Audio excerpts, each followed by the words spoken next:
Well, just old truck shit. Somebody road raged. Hit me in the ass. He lost. He lost a lot more than I do on some stolen car. Oh well. Cover the rest of it. Old truck.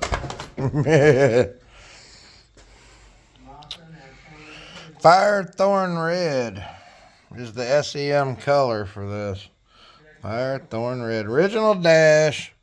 Original door panels. That wore because that got hit a couple times. See, that's not the normal wheel. It's 2 inches bigger than the normal one you see because I don't want that tiny fucking wheel you could drive with handcuffs. Seats out of a 91 Suburban on both sides. Cap arms. Got the buckets. I added this. This is a cup holder. This is one of them cup holders supposed to stick between the seats. This seat used to look like that one when I got them, what, in 08, 09? So, still good. So you got your captain's chairs on a regular cab truck. Cool. I keep all kind of junk in there.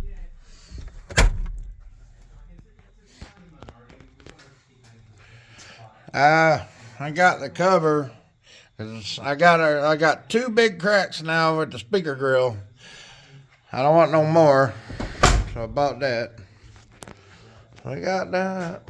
This old truck.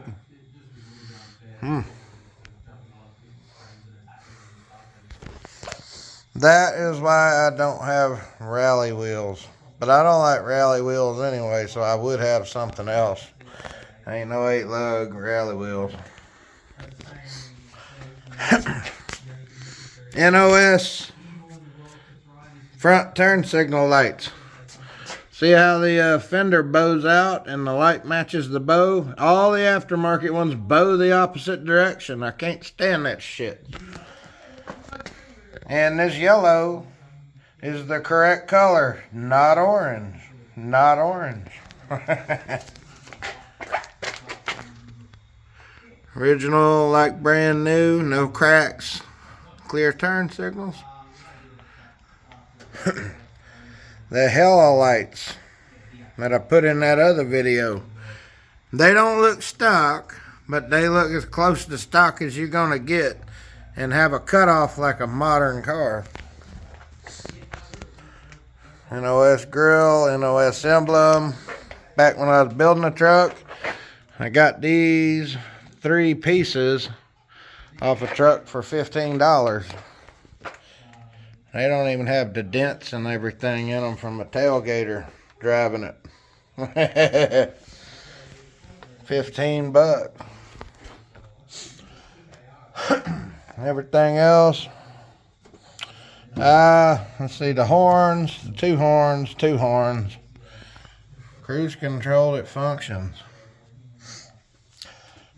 Now I got this. I got my sanding compressor and the mount for a sanding compressor going on this truck, and I got the 87 TBI pulleys. There's still 2 V-belts, but it's got a 5 rib serpentine for the alternator, which is a CS144.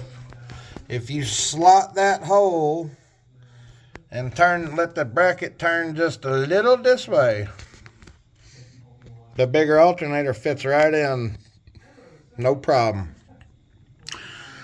I ended up buying this compressor. Pulls the RPM so much lower and does so much more because I got 4618 HD. That's a heavy duty one. That's a bigger one than you need for this truck. But I was going to run it at low RPM. Now these are the underdrive pulley belts. I wouldn't have got that except this truck don't go over 4,000 ever. and got that, the smallest one possible.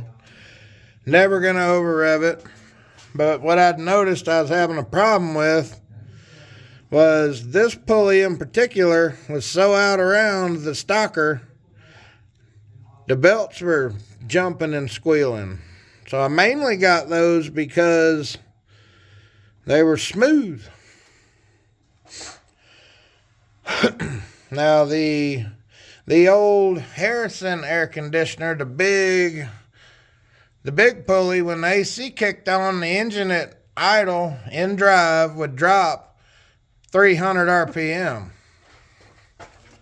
Now this sanding with the underdrive pulleys, it drops about, I don't know, I'm guessing 70 or 80 RPM at idle in gear. So I went with that, and it hooks up to the stock pipes for the Harrison. Everything's stock except the compressor and the mounts for it. All this shit is stock.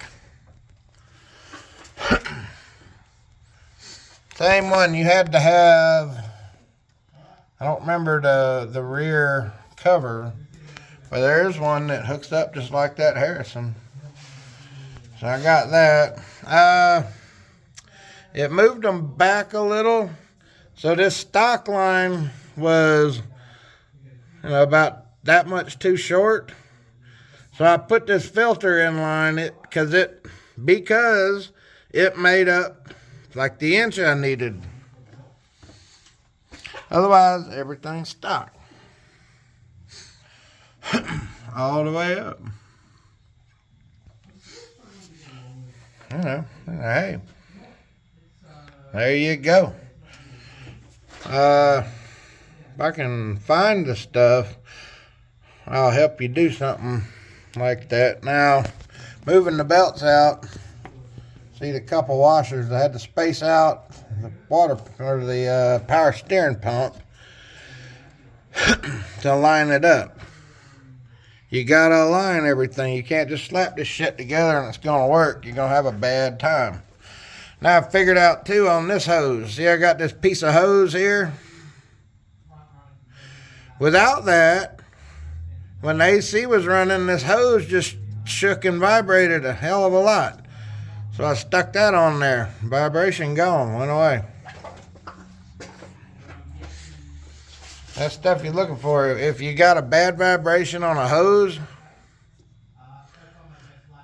put a piece of rubber on it and it'll probably kill that. Because as much as this vibrated, it would have broke them welds eventually.